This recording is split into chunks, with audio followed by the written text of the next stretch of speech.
Bonsoir à tous, ravi d'être avec vous ce soir. Je suis désolé, effectivement, j'ai fait changer l'agenda parce que j'étais très en retard. Donc, je m'appelle Pierre Villepoux, je vais vous parler d'une de mes activités, qui est une activité associative, il faut le rappeler. Les réseaux de Business Angels, en général, sont des associations loi 1901. Donc, je suis président de cette association depuis 5 ans, elle existe depuis 8 ans. Et très rapidement, on a investi l'année dernière 1 650 000 €. Et on est le 4e plus gros réseau de France Angel en termes d'investissement.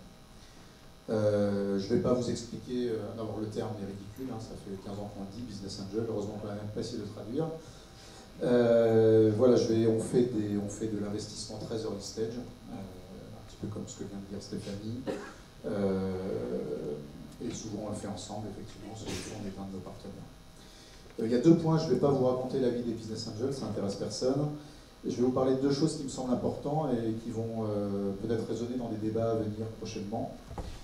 La première, c'est qu'au-delà de l'investissement, donc nous on est les nains de l'histoire, on a investi, je crois, les BA 42 millions l'année dernière, un truc comme ça, et c'est parfaitement stable, bizarrement, depuis une dizaine d'années. Il y a un autre intérêt dont Stéphanie a parlé, c'est que s'il y a 4000 BA en France, dont probablement 2000 actifs, ça participe assez largement à la diffusion de la culture entrepreneuriale. Et c'est très important et on n'y pense pas assez. Vous avez, pour diffuser largement dans le grand public cette culture, qui est important pour le pays, il y a 2 moyens aujourd'hui qui existent. Le premier, qui est très bien fait en ce moment dans les écoles d'ingénieurs, les écoles de commerce et les incubateurs, c'est-à-dire de solliciter les jeunes pour leur dire qu'entreprendre c'est possible et qu'ils ne sont pas obligés de rentrer dès leur diplôme dans une société de conseil, par exemple. Et puis, de l'autre côté de la chaîne, il y a effectivement, bizarrement, le volet financement, ou le crowdfunding, comme les business angels, d'un seul coup. Alors nous, on a plutôt des gens qui ont 40 ans et plus, il paraît qu'on est des jeunes chez les VA.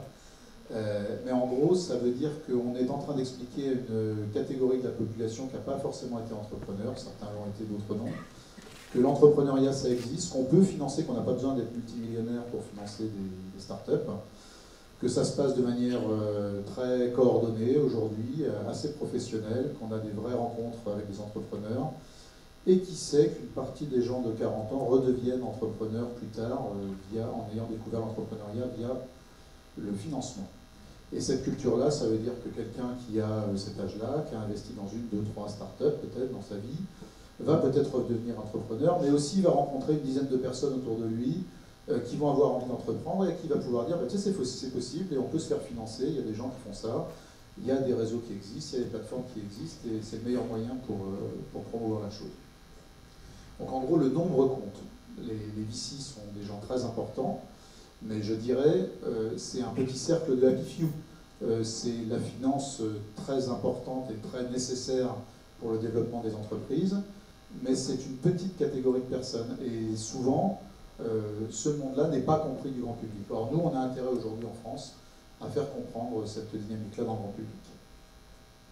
Alors, une fois que j'ai dit ça, il y a un des problèmes que je pense qu'on a encore, même si les choses vont mieux, on dit toujours que les choses vont mieux, c'est pas effectivement la chaîne de financement, je suis assez d'accord, c'est plus vraiment une chaîne, elle a des passerelles. Par contre, c'est l'articulation des différents acteurs du financement. Et ça, c'est très important parce que dans Business Angel, notamment, il y a le terme angel qui est complètement débile, où tout le monde peut-être pense. Alors, je vais vous raconter une histoire, une anecdote, 3 secondes.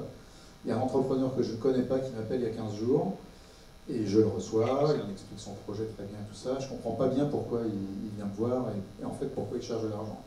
Et il me dit, bah, je cherche de l'argent parce que j'ai déjà emprunté pas mal, et en fait je ne veux pas aller voir les fonds d'investissement parce que les fonds d'investissement, c'est chiant, ils veulent récupérer leur argent. Je vous jure, il m'a dit ça comme ça. Je suis resté un petit peu estomaqué pendant quelques secondes, je lui dis, et les autres, quand c'est leur argent, vous pensez qu'en fait ils ne veulent pas le récupérer, c'est ça l'histoire. Non, non, c'est pas ça. Ah si, c'est un peu ça. Donc c'est pas vrai, effectivement, les investisseurs sont des investisseurs, et ils font pas ça juste pour être sympathiques, ça les intéresse, et ils ont envie d'avoir un retour sur investissement. Et donc dans l'investissement, comme partout dans le monde, comme dans tous les métiers, il y a les petits et il y a les gros. Et ce qui est amusant, c'est qu'on est toujours le petit d'un gros et on est toujours le gros d'un petit. Et donc nous, quand je parle à des entrepreneurs ou à des gens qui n'ont jamais investi, on me regarde en se disant, bah, lui, il investit dans des boîtes. Je suis un peu le grand de ces gens-là, le gros, le puissant. Et puis quand je parle à des VC, je sens bien que voilà, les tickets de 300 000 euros d'IT Angels, bon ben voilà, c'est bien, c'est sympa et tout ça. Mais on a tous passé probablement une dizaine d'années de notre vie, pour ceux qui ont un passé industriel comme moi, puis entrepreneurs, à expliquer que les grands doivent se comporter intelligemment avec les petits et vice-versa. On a vu ça entre les grands groupes et les PME. Parce que je veux vous dire aujourd'hui, c'est que c'est la réalité aussi au sein même des entrepreneurs. Et que ce n'est pas toujours le cas, et que ce n'est pas parce qu'à un moment, des BA, ou même, on va dire, on ne parle jamais de ces gens-là, les Friends and Family, décident d'investir dans une société, n'ont pas forcément mis au point ce qui n'arrive plus chez nous, mais ce qui est arrivé par ailleurs, des pactes d'actionnaires très sécurisants pour eux, que quand un fonds arrive dans une étape ultime, eh bien, il doit bien veiller à avoir ses actions de préférence avec des droits qui sont très supérieurs à ceux des premiers investisseurs qui, in fine, ont pris les plus gros risques. Ça, ce n'est pas une articulation saine, et ça crée des défiances, et quand les investisseurs ne sont plus alignés, en général, in fine, ça finit par causer des problèmes à l'entrepreneur. Donc moi, aujourd'hui, je salue l'émergence, effectivement, des plateformes, l'émergence des fonds de co-investissement. Donc on travaille, nous, depuis longtemps avec Cap Décisif, avec eSource, et maintenant avec la BPI, c'est très bien, parce que ça permet d'avoir directement des conditions, on va dire pari passu, avec des gens qui, derrière, sont armés financièrement pour se défendre vis-à-vis des gens qui sont plus gros que nous. Et c'est très important. Je vais vous donner un autre exemple qui montre combien c'est important. C'est tout ce qui tourne autour de la stratégie de build-up. Vous savez aujourd'hui que quand on finance des sociétés très tôt en amorçage, il est assez difficile d'être sûr à 100% qu'un beau projet va devenir une belle entreprise. Mais ce n'est pas parce que ça ne devient pas une bonne entreprise au sens financier de la chose que ça devient un pas beau projet.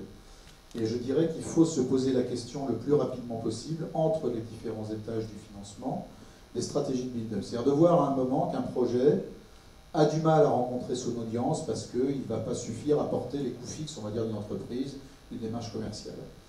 Et donc, par exemple, parfois, ces sociétés-là ont été financées exclusivement par des BA. Et se pose la question de la sortie, mais surtout de la survie de l'entreprise. Et donc, logiquement, il devrait y avoir une discussion avec des acteurs qui ont passé les chaînes de financement et qui, eux, normalement, sont intéressés par de la croissance externe. C'est-à-dire à compléter rapidement leur offre produit pour aller, en gros, faire de l'upselling vis-à-vis d'une audience ou d'une masse de clientèle. Alors ça, c'est la belle histoire telle qu'elle devrait se passer. Et parfois, il se passe d'autres choses. C'est-à-dire que quand on commence à aller voir les entrepreneurs en question, ben, on ne va pas se mentir, c'est extrêmement facile d'attendre tranquillement que la société, de faire des marques d'intérêt, ne jamais se positionner, et d'attendre tranquillement qu'une société finisse par être en fin de cash pour aller se battre comme des chiffonniers à la barre du tribunal pour les reprendre pour une bouchée de pain en faisant perdre tout leur argent aux business angels. Et ça, malheureusement, ça existe encore. Et ce qu'il faut dire, c'est que les business angels aujourd'hui ne sont plus naïfs. Quand ils voient ça arriver, ils savent très bien qu'une société, qu'une grosse start-up, qui achète, y compris à la barre du tribunal, une petite start-up, après avoir négocié avec elle pendant 6 mois, pour rien, pour attendre juste, bah que cette start-up-là, elle a demandé l'autorisation à ses financiers. Parce qu'on sait ce que c'est qu'un pacte d'actionnaires, et pour acheter une entreprise, il faut demander l'autorisation à ses actionnaires. Donc ça veut dire à un moment que la chaîne, entre guillemets, n'est pas forcément bienveillante, et ça c'est très dommage, parce que ça fait des BA qui arrêtent d'investir quand ils ont pris 1 fois, 2 fois, 3 fois le caramel, donc ça fait potentiellement un deal flow qui se tarit, et puis de toute façon ça ne sert à rien, parce que ça fait aussi du coup des startups, des grosses startups qui sont en liste noire chez un nombre assez important de petits actionnaires, et des fonds de ces startups-là qui sont en liste noire, des business angels qui vont s'assurer derrière que leur participation ne travaille plus avec ces gens-là. Donc sans dramatiser la chose, je pense qu'il y a un travail à faire qui peut être fait. Alors j'en ai parlé à certains d'entre vous, j'ai eu une discussion très positive avec Entrepreneur Venture récemment, on s'est dit qu'on allait parler de ces choses-là, on a commencé à en discuter avec Xange aussi. C'est vraiment des discussions de partage de portefeuille, de maturité, parce qu'à un moment, tout le monde a à y gagner, et ça ne sert à rien de jouer les actionnaires les uns contre les autres. Un entrepreneur peut se faire avoir dans le jeu, c'est très facile de proposer un bon deal après la casse à un entrepreneur. En gros, ce sont des mauvais calculs. Quand on se comporte mal avec les petits, ben à la fin, ça se retourne. Donc voilà, ça c'est la première chose que je voulais dire, donc on a encore des petites choses à améliorer. La deuxième, elle touche à la fiscalité. Alors c'est un sujet, bizarrement, que je connais bien. pas bizarrement, pas à titre personnel, juste parce que, notamment quelques années avant la création de la BPI, il se trouve que j'ai collaboré en visiteur du soir avec les gens qui ont préconfiguré la BPI pour leur expliquer les lois fiscales de l'époque, ce qui marchait, ce qui ne marchait pas, et notamment pourquoi il fallait faire un renfort, y compris de la force publique, sur les phases d'amorçage. Et donc, en fait, j'ai un peu été entendu à cette époque. Alors là, on a une réforme qui vient, c'est toujours pareil, en termes de capacité d'écoute, bah, ça revient au système financier, plus on est puissant, plus on est écouté, c'est logique. C'est pas la faute des politiques, hein, ils ont des interfaces qui sont plus simples. S'il faut aller trouver les 4000 business angels qui ont un avis, ça va être compliqué pour eux, donc les gens se structurent et sont écoutés selon la parole. Il y a une évolution que vous avez tous entendu sur ce qui peut se passer avec la fiscalité de l'ISF. Clairement, les lois TEPA, telles qu'elles sont aujourd'hui sur l'ISF, le 50%, est un très bon outil incitatif pour ce que je disais au début, pour intéresser les gens et faire venir un peu plus de masse vers l'investissement participatif, qu'il soit en crowdfunding ou en business angel. Il a été de 75% à une époque, c'était une erreur complète, c'était de la gagerie, ça faisait monter les valos, puis ça ne servait à rien. Donc le 50 est le bon chiffre. Moi personnellement, j'ai jamais compris pourquoi on traitait les gens qui sont à l'ISF à 50% et ceux qui sont à l'IR à 18%, et j'attends toujours 10 ans après quelqu'un m'explique, mais c'est une fois qui me dépasse.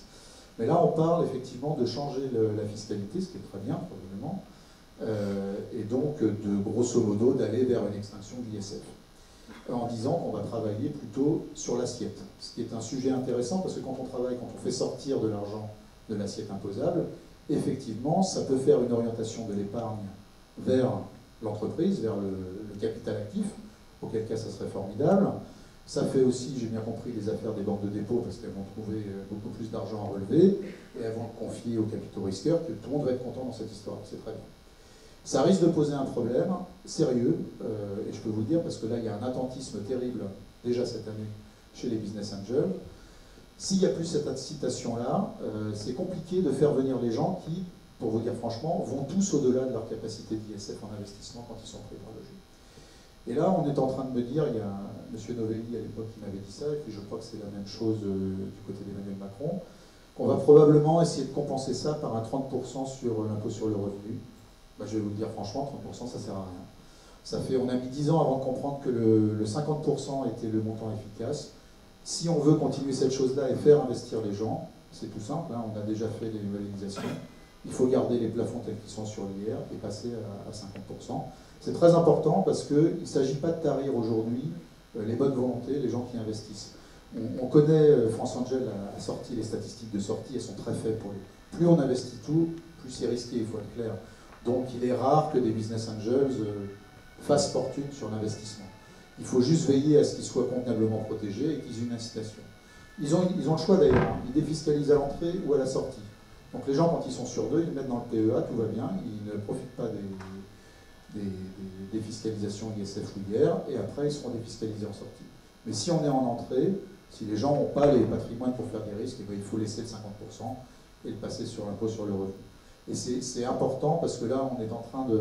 Les 2 dernières années ont été passées à discuter d'une loi très importante pour les entrepreneurs, le CPI. Bon, c'est formidable, c'est bien, ça permet aux gens de réinvestir leurs grosses plus-values. Donc on est en train de faire une loi qui va concerner 10 personnes par an et peut-être 50. C'est la réalité, je ne dis pas que ce n'est pas important, mais je dis que si on souhaite dans ce pays continuer à développer la culture entrepreneuriale, il faut travailler sur le nombre, il faut faciliter le développement des plateformes de crowdfunding, il faut faciliter le développement des réseaux de business angels, et donc il faut attirer le grand public vers ces plateformes-là, et la fiscalité joue un jeu. Voilà, merci, bonne soirée. Merci Pierre. Marie-Christine va nous dire juste 2 mots sur les clubs, et moi je voudrais d'abord remercier tous les intervenants de ce soir.